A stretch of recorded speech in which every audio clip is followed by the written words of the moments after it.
Buenas tardes a todos, ¿cómo están? Muchísimas gracias por acompañarnos en este muy interesante panel de la visión de las ciudades energéticas. Antes de comenzar, quiero recordarles dos cosas que para mí son especialmente importantes.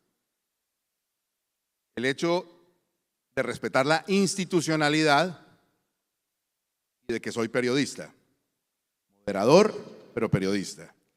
Como soy periodista y respeto la institucionalidad, respeto las palabras del señor presidente de la República, que representa parte de la institucionalidad. Pero después de respetar las palabras del presidente, como parte de la institucionalidad, me permito también, como periodista, averiguar qué piensa la gente de las palabras del señor presidente. Doctora Murgas, ¿me acompaña un segundo, por favor, aquí?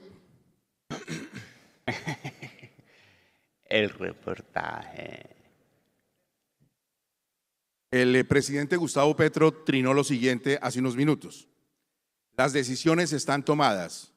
Que los intermediarios del gas dejen de especular con los precios del gas, incluidos los importadores, o el gobierno tomará las medidas de ley. Todos respetamos la ley, todos respetamos la institucionalidad. ¿Cuál sería el mensaje de entendimiento con el presidente para, por supuesto, reconocer que él tiene todo el derecho a pronunciarse, pero también los gremios? Que reconozca y respete los datos que producen sus mismas entidades públicas, Gustavo. Las cifras relacionadas con los faltantes de gas natural no son cifras de Naturgas, no son cifras de los agentes del mercado, son cifras que produce la Agencia Nacional de Hidrocarburos, que produce el Ministerio de Minas, que produce la Unidad de Planeación Minera Energética, que produce el gestor del mercado contratado por la CRIC. La realidad supera cualquier narrativa porque en las cifras está la realidad. Y lo invitaría así como el presidente en una conversación con el emir de Qatar reconoció que en Colombia hay escasez de gas, que crean las cifras que emiten sus propias entidades para que sepa que en el mercado del gas no estamos especulando. Este mercado es un mercado transparente, un mercado confiable que trabaja solo en beneficio de la gente y de los usuarios. ¡Bravo! Muchas gracias. Ella también es parte de la institucionalidad que este país necesita respetar y mantener para que tengamos unas reglas de juego claras que nos permitan salir adelante y que, por supuesto, nos ayuden a algunas transformaciones como las que tienen que ver con este panel que vamos a hacer en este momento. Quiero saludar al exalcalde de Aberdeen, John Reynolds. Él dice que nada de Mr. Reynolds y nada de esas cosas, John, y los vamos a llamar a todos por el nombre. Querido John, yo quería primero preguntarle por su experiencia. Usted además es un recurrente de Barranquilla. Aquí ha venido varias veces y ha hablado con el alcalde Char, que debería estar sentado allá. Usted ha venido varias veces y ha compartido la experiencia de lo que hizo en su ciudad y de lo que pasó en Europa con una transformación de las ciudades hacia una energía más cercana, más limpia, más natural, más humana, si se quiere. ¿Eso se puede aplicar en las ciudades de Colombia? Thank you very much indeed. Can I first of all say thank you for inviting me along here. In the old days in Scotland, we had liquid gold, and that was whiskey. And I'd like to take the opportunity of thanking all Colombians for drinking Scottish whiskey. That changed in 1969. Old Power is quite a nice whiskey, actually. It changed in 1969, and we went from whiskey to oil. And that was a tremendous change for the city. And when it started to evolve, we probably started to evolve in about 1973, when Houston had their first OTC. We then followed with our own show, our own conference, in 69 maybe? No, it would have been later, 70 maybe. No, it's not, my apologies. I should have made notes. 1990, things started to change in Aberdeen, and we were working very, very closely with our nearest neighbour, which is Stavanger in Norway, just across the water from Aberdeen. We started talking about how we could progress from where we were and how we could get our businesses basically into other energy cities.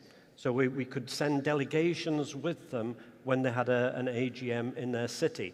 It worked very, very well. We started the organization, And I think initially we had something like about 10 members. That went up to over 20, and it's progressed from there. I think at the moment, though, it's down a little bit. I think we've only got about 12 members now. We've lost 2 Chinese members. We had 3. We're down to 2, to 1 in China.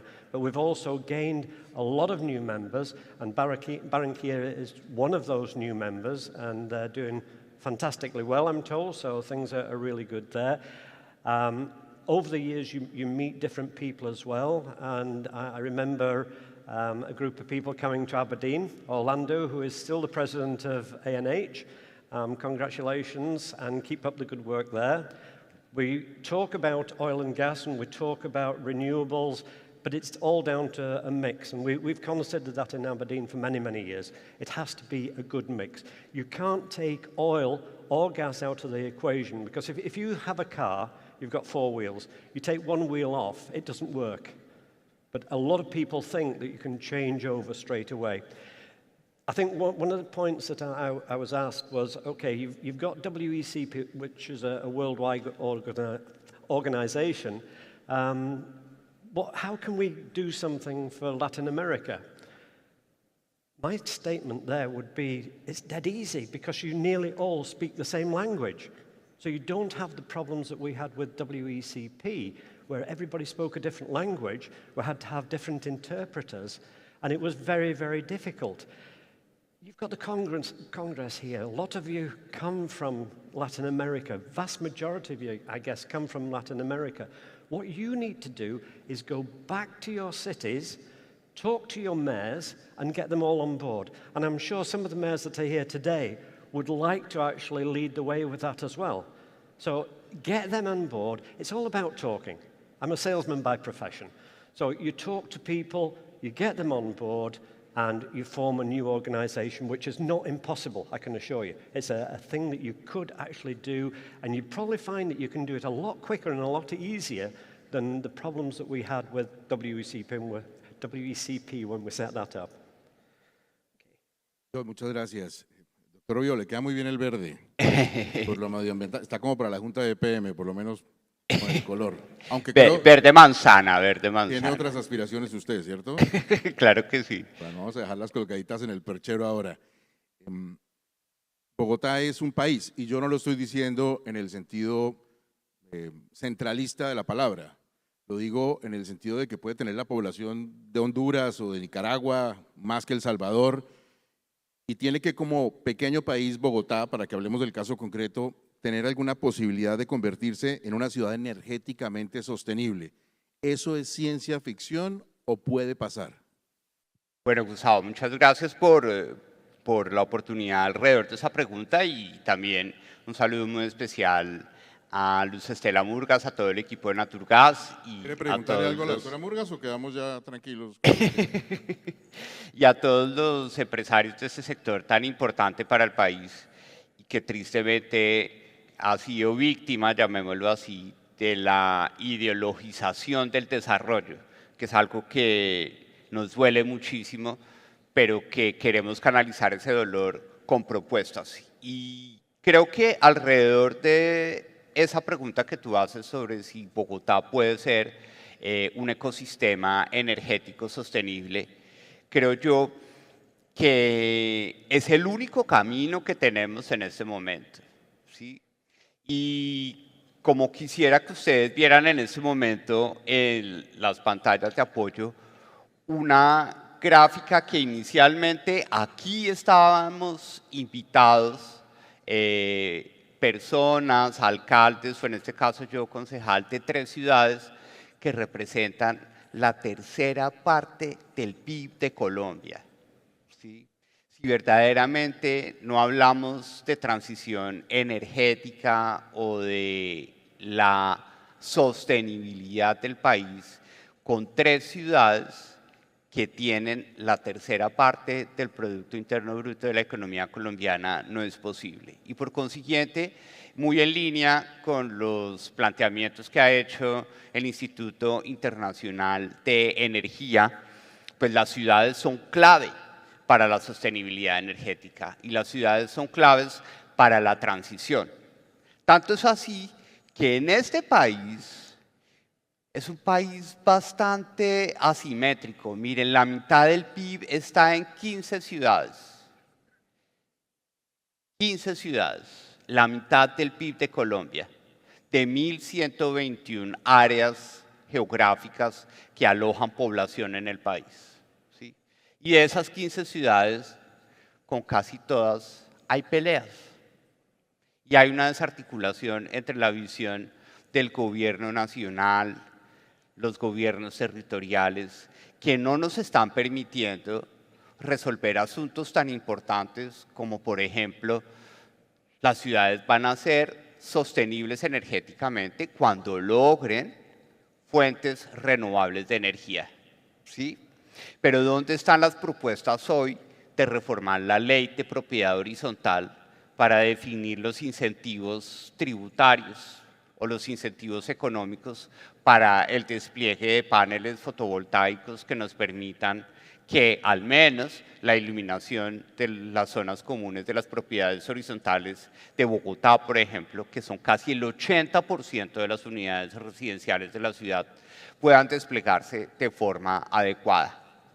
Las ciudades van a ser sostenibles desde la perspectiva energética cuando hablemos de movilidad de bajas emisiones, ¿sí? Pero las ciudades de Colombia deben reconocer que su sistema de transporte público tienen unas particularidades muy importantes, que no vamos a construir metros y tranvías en esas 15 ciudades de un día para otro. Y por consiguiente la movilidad de bajas emisiones debe incluir una matriz, un poco como lo conversábamos con John en el preliminar de este panel, una matriz, una mezcla de energías. Pero pensar ahora que solo las ciudades serán sostenibles si todos los buses son eléctricos puede ser un sesgo tecnológico muy fuerte y muy nocivo para un país que, como lo planteábamos anteriormente, tiene gas en su subsuelo y un gas que debemos sacar y que debemos aprovechar para que sea ese combustible de transición energética, sobre todo en esas 15 ciudades que corresponden al 50% del PIB de la economía colombiana. Entonces se trata de trabajar en equipo.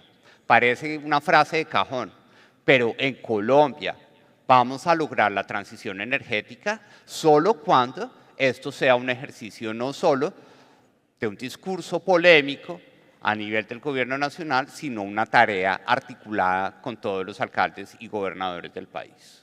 Liliana, yo quiero tomar algunas de las palabras de Oviedo, que es un apellido y una marca ya aquí en Colombia, en el sentido de trabajar en equipo, porque como dice un dicho en Colombia, el mundo es un pañuelo, el mundo parece grande pero es muy pequeño.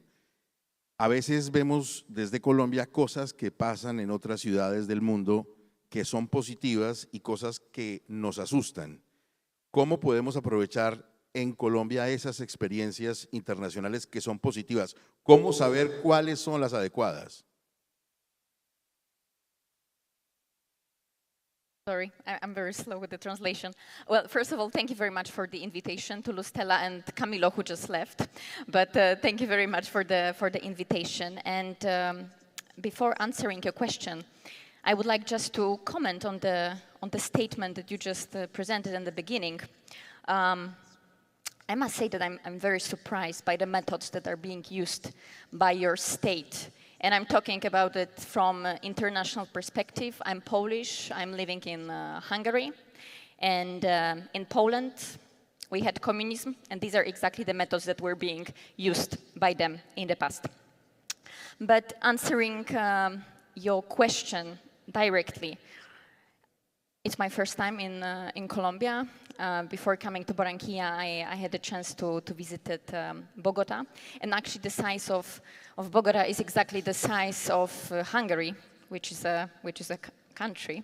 But we say, to make us feel better, that it's not the size that matters, but it's the quality of the city and of the services and the living in a country.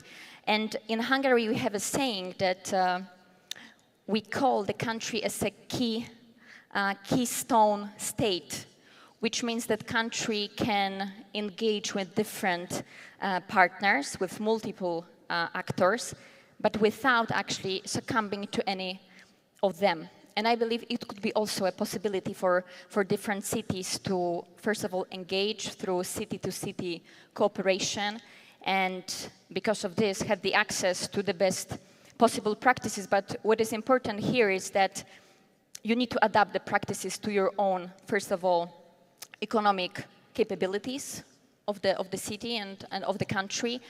And at the same time, you need to make sure that no imposed blueprints, no one-size-fits-all solution are being imposed, because at the end of the day, energy transition cannot be ideological, it must be pragmatic.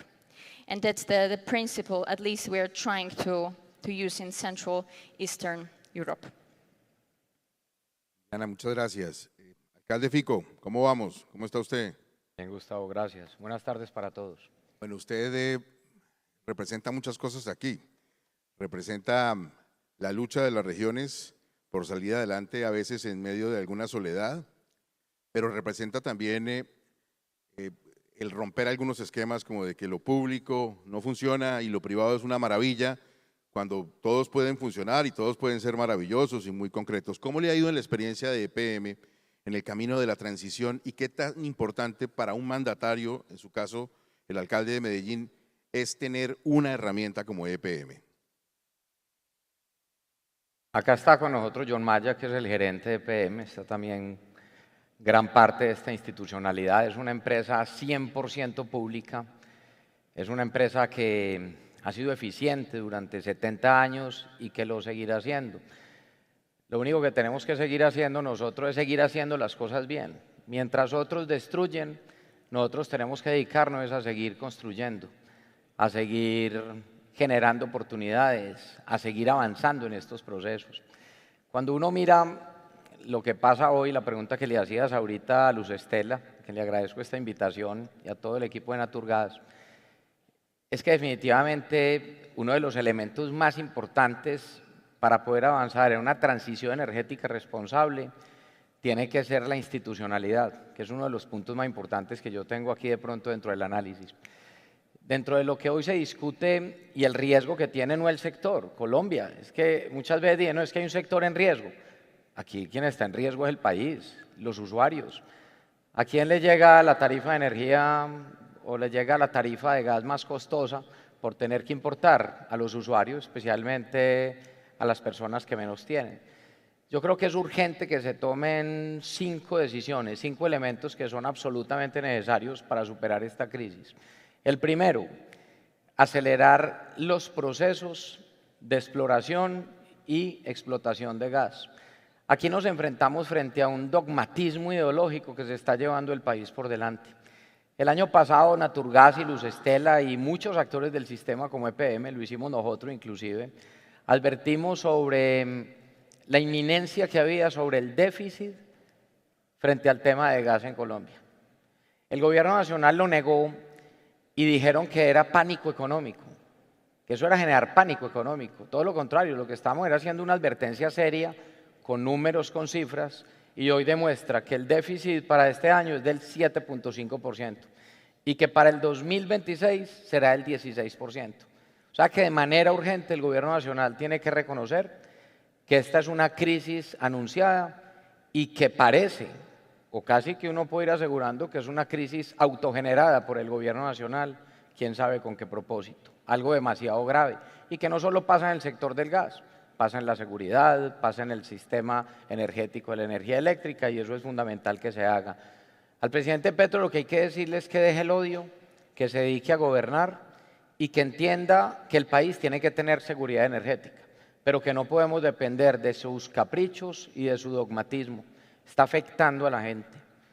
No hay un país más pobre que el que tenga que importar energía a alto costo que se le traslade a los usuarios. La seguridad energética y la soberanía energética es absolutamente necesaria. Ese sería el primer punto. El segundo, que tiene que ver con se necesita es una política de Estado. Esto no puede depender del capricho de la ideología de un gobierno. La soberanía y la seguridad energética tiene que ser una política de Estado. Y el sector del gas no es el único que está en crisis. Ahora podemos hablar un poquito de lo que está pasando también con la energía eléctrica. Se habla también de un tercer tema que es fundamental, que es la transición energética. Claro, ¿quién no está de acuerdo con la transición energética? Todos, pero que sea responsable. Miren los proyectos de La Guajira, de la Alta Guajira, todos fracasaron ya. Es imposible realizar los proyectos, por ejemplo, en La Guajira. Se necesita tener una matriz energética fuerte donde el gas juega parte fundamental en ella también. Tercer punto es ese. El cuarto, se necesitan instituciones y empresas fuertes. Y no respetar esta institucionalidad es parte del problema. Amenazan permanentemente. A lo que se enfrentaba muchas veces el sector en las zonas y muchas de las empresas que están aquí antes, era que cuando iban a explorar o a explotar, se enfrentaban a las amenazas de los grupos armados. Es increíble que hoy no estemos acostumbrados a las amenazas de un presidente y de un gobierno nacional. Yo lo he dicho en varios foros, yo estaba acostumbrado como alcalde que me amenazaran todas las organizaciones criminales. Yo lo que nunca estaba acostumbrado era que me amenazara un presidente.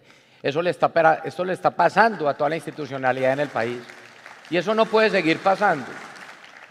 Y el quinto elemento, siendo realistas, para poder superar la crisis, es que tiene que haber cambio en el 2026, que haya un verdadero cambio, hay que estar unidos como país. Y el mensaje mío es, aguanten y aguantemos, que solo falta 1 año y 6 meses. Ya hemos aguantado mucho, vamos a terminar de aguantar. ¿Usted quiere una transición en el 2026, también energética, pues? El país necesita de cambio. Colombia aguanta 4 años de desastre, no aguanta 8. Eso estoy absolutamente seguro. Alcalde, muchas gracias, muy querido.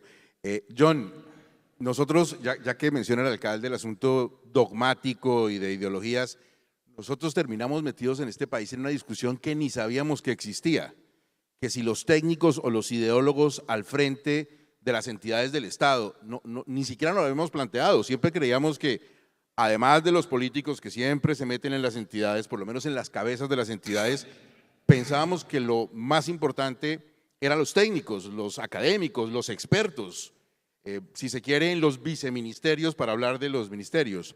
Se necesita gente bien formada, se necesita gente joven como impulsores de esa transformación. Creo que usted también tiene una experiencia muy importante y vino a Barranquilla hace unos años precisamente a hablar con las universidades. ¿Qué nos hace falta? ¿Qué emprendimientos necesitamos de los jóvenes de hoy?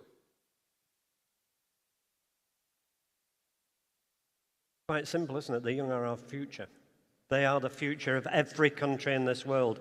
And unless the oldies, and I probably put myself into that category, unless they accept this and take young people forward, then we're going to have a major problem. It's how we treat the young people as well when we're moving forward.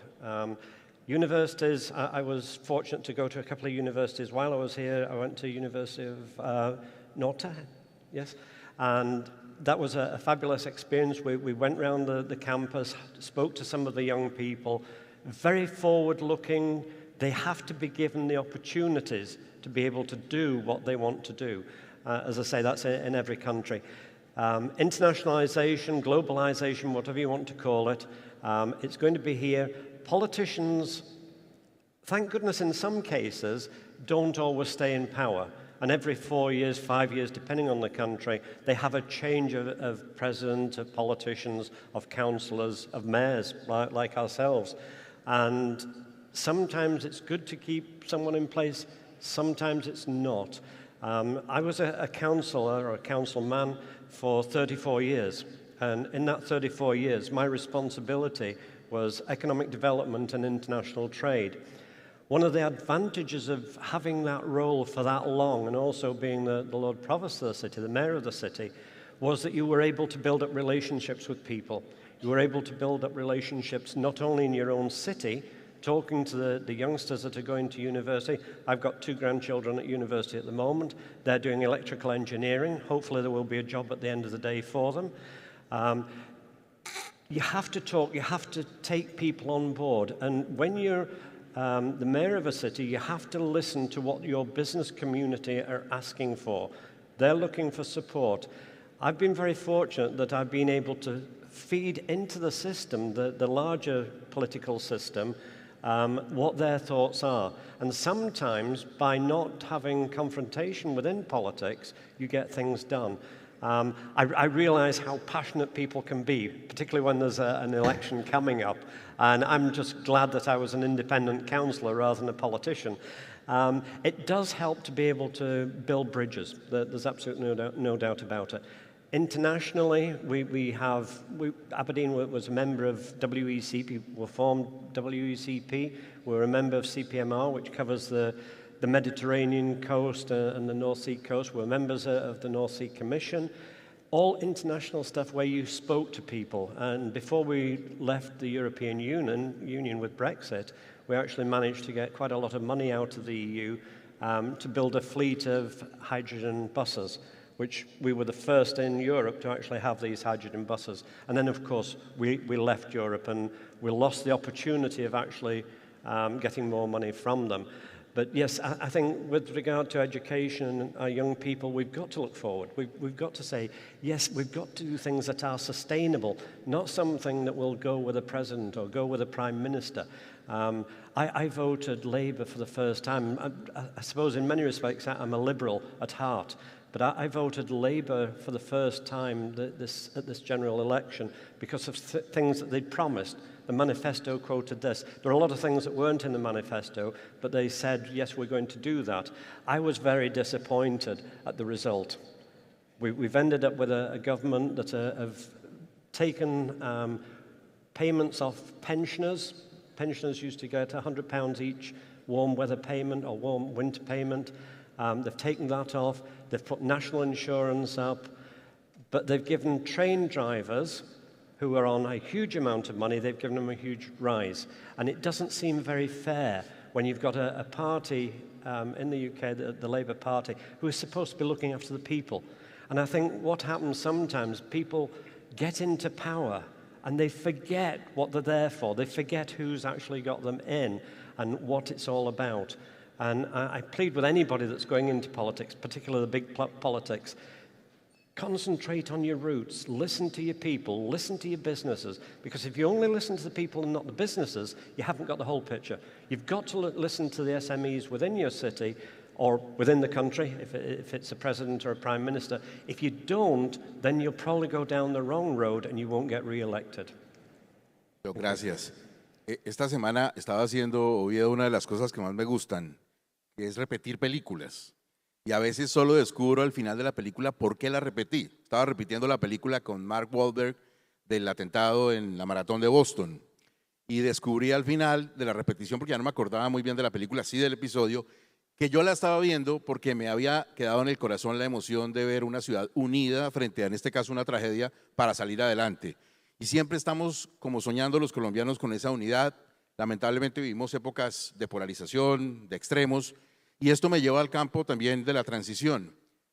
¿Por qué a veces sentimos que las fuentes de energía tienen que pelear unas contra otras?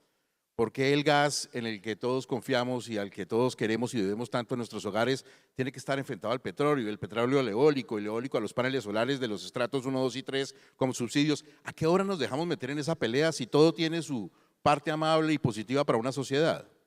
Bueno, yo creo que ese punto que tú planteas es clave y es lo que no podemos permitir en Colombia es que la polarización política nos haga ignorar el valor de la mezcla energética que es fundamental para la sostenibilidad de nuestras sociedades. Siempre se habla de una mezcla, siempre se habla de una combinación de insumos para poder producir la energía que vamos a demandar de forma más acelerada e intensiva en los próximos años.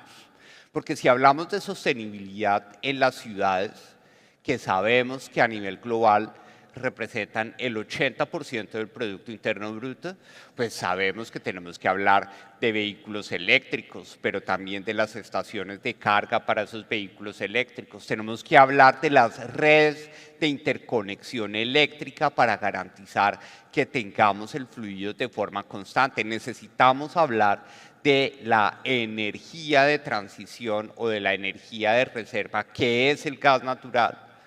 Pero hoy estamos en un país en el que resultó ser más rentable pelear que construir alrededor de una mezcla, ¿sí? Desde el punto de vista político, por ejemplo, en mi caso, venimos a hacer una propuesta de centro, el famoso centro que todo el mundo considera que es tibio, pero es el prejuicio que tenemos de que la mezcla es pecaminosa. El ejemplo de Bogotá. Tenemos un acuerdo que establece la neutralidad energética para la movilidad del sistema integrado de transporte público. Y hablar de buses a gas es pecado. Y sale una licitación incumpliendo ese acuerdo distrital, sesgando la compra de buses en Bogotá a una tecnología eléctrica. Entonces, tuvimos una oportunidad de que esa transición energética fuera un punto de concertación, pero fue el discurso ideológico el que se apoderó de esta realidad de transición energética y nos tiene hoy en una realidad que me parece súper importante mostrarles a ustedes rápidamente con una imagen de apoyo, si me colaboran. Y es, necesitamos que la transición energética en Colombia, al ser justa, sea socialmente incluyente, ¿sí? Y cuando vemos el comportamiento de las tarifas de gas natural en esas 15 o 16 ciudades que corresponden al 50% del Producto Interno Bruto de la economía colombiana, miren lo que le pasó a Neiva.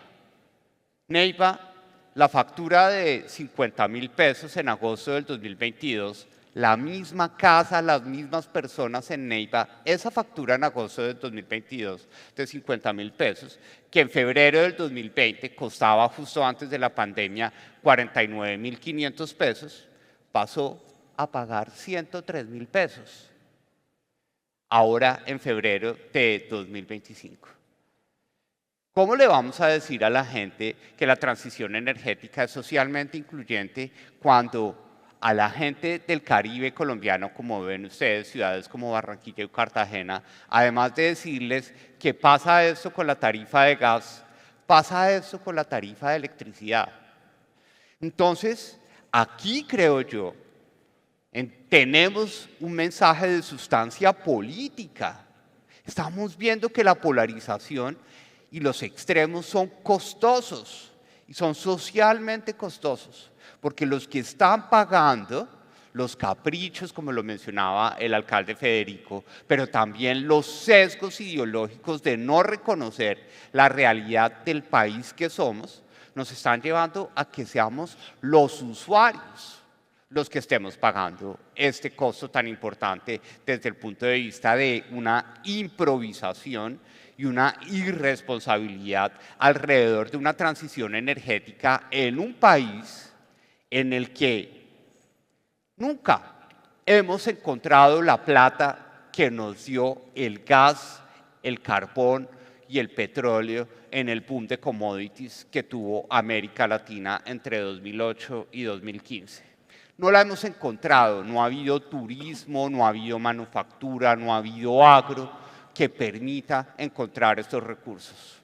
Entonces, seguir pensando en que la transición energética en Colombia es simplemente odiar el petróleo, odiar el gas, odiar el carbón, odiar el cobre, pues es verdaderamente un tiro al pie, porque necesitamos resolver unos problemas muy importantes en el país, como son la pobreza, o los acueductos en los 1.104 municipios del país, o los sistemas de alcantarillado, y los recursos que nos dio el petróleo y el gas en el boom de commodities, cuando ese país era consciente de la importancia de estos combustibles para el desarrollo del país y ahora para la transición energética, no han llegado y no van a llegar.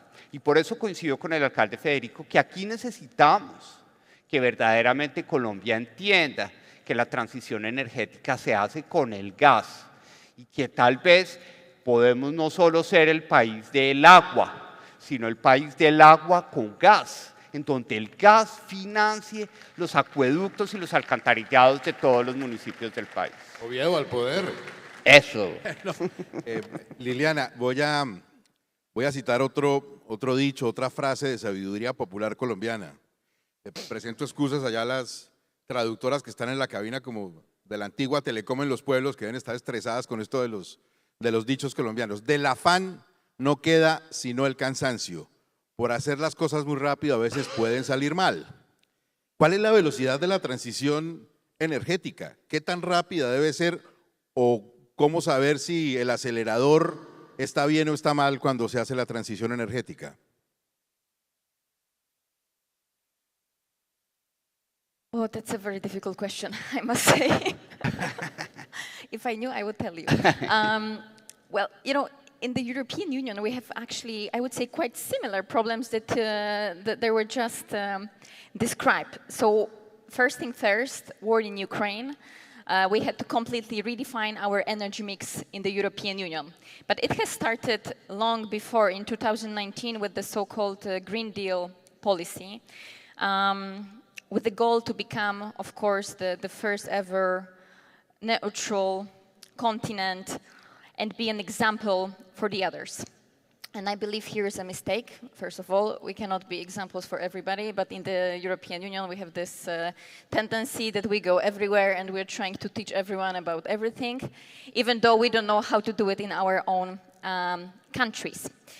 And I must say that the things that we did when we wanted to become energy independent from Russia, when the war in Ukraine started, we just replaced one dependency to another dependency. And I hope that you won't do the same mistakes as we did in the European Union, because even though we wanted to become energy independent, we became completely dependent, but on the other countries. For example, we are totally dependent on the US with regards to the LNG import to the European Union. US became the biggest exporter of LNG. We became completely dependent on the Chinese sector with regards to the renewables. Right now, China controls around 98% of the supply of the rare earth materials to the European Union, which is, I'm calling it a green dependence project. So I must say that in a country that is as rich in resources and as is here, Colombia, you should be able to use the resources that you have, and nobody can tell you that you cannot extract them in a way that will be affordable, reliable, and clean for the population. Unfortunately, we did this mistake, and we are going along with it in the European Union. You can learn on our mistakes, and I would love you not to make those mistakes, unfortunately, in the future.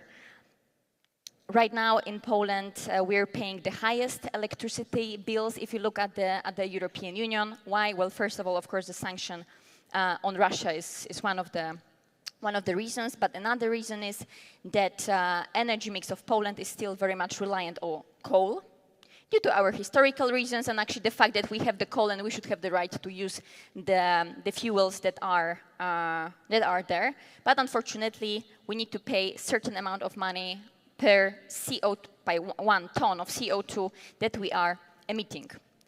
And if our energy mix still in majority is reliant on coal, it means that our electricity bills will be the highest in the European Union. Almost every fifth household in Poland is in danger of energy poverty, which means that they cannot afford to pay for the electricity bills, nor in winter to make their houses warm, nor in summer, and this would be the case of the southern countries in Europe. So answering your question, well, as I mentioned, it cannot be ideological, it must be pragmatic, but at the same time, nobody can push you to stop doing things that are good for your population and for your citizens. And that should be the rule. You should be working and acting in the interest of your own people, which is not the case, unfortunately. Gracias, Liliana. Alcalde, como dice Liliana, pues no hay que dejar que nadie lo pare a uno cuando uno está haciendo las cosas que su gente necesita. Una importante empresa colombiana tiene ahora cambios en la junta directiva, no vamos a decir qué empresa para proteger a los inocentes, pero seguramente en lo que es una discusión válida dentro de una junta directiva vamos a ver también la presencia de la politiquería y de la política mal entendida. No sucede así, por ejemplo, en la Junta Directiva de EPM, en la que pareciera que todo el mundo rema para el mismo lado. ¿Cómo hacer para que la politiquería no acabe con la buena política y las políticas transparentes en empresas como EPM, de la que depende buena parte de Medellín, de Antioquia y del país? La responsabilidad que uno tiene como alcalde de Medellín, aparte de los grandes temas de las ciudades como son la seguridad, la educación, la salud, el orden, Medellín es el segundo conglomerado público más grande después de Ecopetrol. Y el alcalde de Medellín, quien sea, de acuerdo al periodo constitucional, es el presidente de la Junta Directiva de EPM. Nombrar un buen gerente es una de las decisiones más importantes, no solo para Medellín, sino para Colombia. Y hemos acertado con el nombre de John Maya y lo ha reconocido la empresa y lo ha reconocido el país, la ciudad y el país. Nombrar una buena junta en el sentido de que son personas que por más que sean nombradas por el alcalde, son personas independientes. Y claro, personas que sean honorables, personas que sean responsables, estudiosos. Yo sí creo que es fundamental entender la responsabilidad que uno tiene cuando está en estos escenarios públicos. Qué tristeza cuando uno ve que otros llegan a destruir. Lo que viene pasando con Ecopetrol es muy triste. Y aquí ustedes que están y conocen más del sector, saben realmente cuál es el riesgo de que caiga Ecopetrol. Cae el país, aquí terminan perdiendo los usuarios. Cuando yo hablo de la institucionalidad pública y privada se necesita en el país porque trasciende los gobiernos. Y eso es lo que tiene que terminar pasando. Tenemos una gran junta, acá está con nosotros, por ejemplo, Luis Felipe Henao, a quien le agradezco tanto también todo ese apoyo, ese aporte. Hoy seguramente desde la Junta de Ecopetrol tendrá una lucha muy dura que dar en contra de la corrupción y la politiquería que se está tomando a Ecopetrol. Dos cosas importantes ahí, Gustavo. El gobierno nacional, desde el presidente hasta todos los ministros y todo el equipo, deberían dedicarse a leer un poco autores, por ejemplo, como Steven Pinker, y que ojalá se leyeran un libro que llama En defensa de la ilustración, y que entendamos cómo el mundo va mejorando en la medida que se toman buenas decisiones, y que realmente nos quieren es cambiar relatos, nos quieren cambiar los relatos, cuando se tienen que tomar en última son las mejores decisiones. Yo le voy a poner un ejemplo, aquí nos metieron el cuento de que Colombia iba a salvar el mundo, del apocalipsis, de que Colombia iba a salvar el mundo y que por eso no se iba a extraer el gas en Colombia y no se iba a explorar más, ni tampoco petróleo y lo otro. Pues Colombia, a nivel mundial, cuando use la comparación, los aportes de Colombia en temas de emisiones de CO2 corresponden al 0.4, máximo 0.5 de todo el global mundial. Claro que hay que cuidar el medio ambiente, claro que hay que cuidar el planeta, claro que estamos de acuerdo con la transición energética, pero es que lo grave es que no están haciendo bien la transición energética porque los proyectos están fracasando y además si estamos dejando de utilizar nuestros propios recursos para generar insuficiencia energética, inseguridad energética y más pobreza. Y termino con esto. Mire lo que pasa en el país cuando tantas empresas, por ejemplo, convencidas de este tema, hicieron grandes inversiones y fueron pasando, por ejemplo, en la industria del carbón al gas. Eso fue costoso y muchas empresas se jugaron. ¿Qué le puede pedir usted a una empresa hoy a decirle pásese a gas natural? Por Dios, se queda en carbón la que están. La semana pasada me visitaba una empresaria muy importante, inclusive de inversión extranjera, en el área metropolitana, en Medellín, en otro municipio y municipios cercanos, y me ponía ese ejemplo, me decía, nosotros hicimos esta transformación a gas y ahorita vemos el problema en el que estamos porque no somos competitivos y no somos productivos frente a los que están hoy en carbón. Si algo le está pegando duro, justamente, a la transición energética es eso, las malas decisiones que está tomando el gobierno nacional. Yo insisto, y estoy de acuerdo con lo que ha dicho Juan Daniel, hay que tomar las decisiones correctas. Esta no es una discusión ideológica, esta no es una discusión alrededor de que si izquierda, que si derecha, que si centro. Se están llevando el país por delante en muchos temas y este es uno de ellos. Yo Yo insisto de que hay que proteger la institucionalidad. Y ojo que nosotros estamos viendo los ataques todos los días. Esto no es un tema casual, Gustavo, y termino con esto. Mire lo que hicieron cuando empiezan a intimidar líderes gremiales, como le pasó a Luz Estela, con quien nos solidarizamos. Mire lo que están haciendo. Todos los días recibimos ataques contra EPM. Todos los días estamos recibiendo ataques. Trinos a altas horas de la noche, quién sabe bajo qué estado los están escribiendo. Y a nosotros nos preocupa porque quieren llevar por delante estas empresas. Esta es una empresa 100% pública.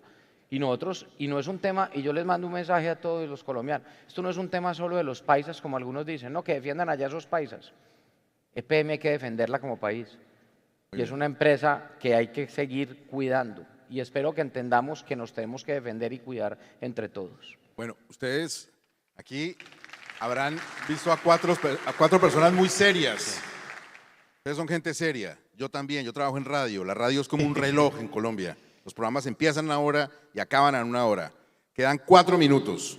A cada uno le voy a dar un minuto para una consideración final, para lo que quiera decir en 1 minuto. John. Thank you. Renewables, Scotland is self-sufficient in electricity. We generate through wind farms onshore, offshore. We have water, we have the hydro energy being produced. The one thing that's missing in that mix is the tidal. Tidal wave power is the thing for the future. We're an island. United Kingdom is an island. We have water all the time. The moon is up there. The tides are going. And if we had the wave power and the tidal power, we would even make more. Thank you. Perfecto. Oviedo, 1 minuto. No me vas a sacar diapositiva. No, un minuto. Un minuto. Yo creo que es muy sencillo y yo sí no estoy de acuerdo con solo aguantar. Yo creo que tenemos que prepararnos muy bien.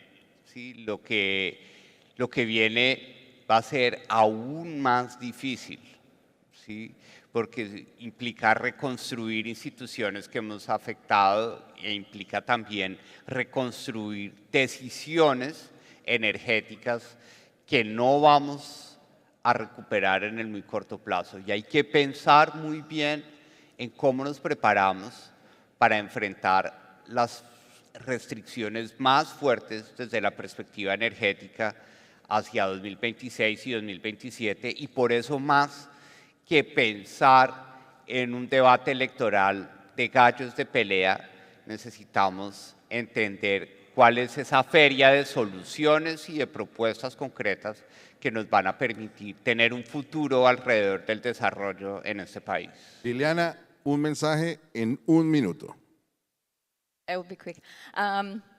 Well, energy transition isn't just about infrastructure. It is about people. Without right people with right skills, we won't be able to have long-lasting and real solutions. So let's invest in the younger generation. And that's what we're doing at the Ludovica University of Public Service. We don't just train the plain policy experts or just the engineers. We're actually training the future decision makers who would understand where energy is in the bigger picture. Perfecto. Alcalde, que le queden millones de minutos sirviéndole al país, pero aquí le queda 1 minuto, su último minuto. Seguir invirtiendo, no frenar, prepararnos, como dice Juan Daniel, para lo que viene, tener claras cuáles son las decisiones que hay que tomar, quién vaya a ser el próximo presidente de Colombia, las tiene que tomar desde el día en que gana las elecciones y prepararse durante esos días para que cuando empiece a gobernar tome las decisiones correctas que han descrito durante este panel. Nosotros en Medellín vamos a conectar 24.000 familias y hogares más al gas natural y vamos a seguir haciendo todo ese trabajo y vamos a seguir nosotros también promoviendo el uso del gas vehicular en la ciudad, a seguir para adelante, y a Colombia lo sacamos adelante desde la región entre todos. Muchas gracias a todos por acompañarnos y escucharnos. Muy amables. Gracias.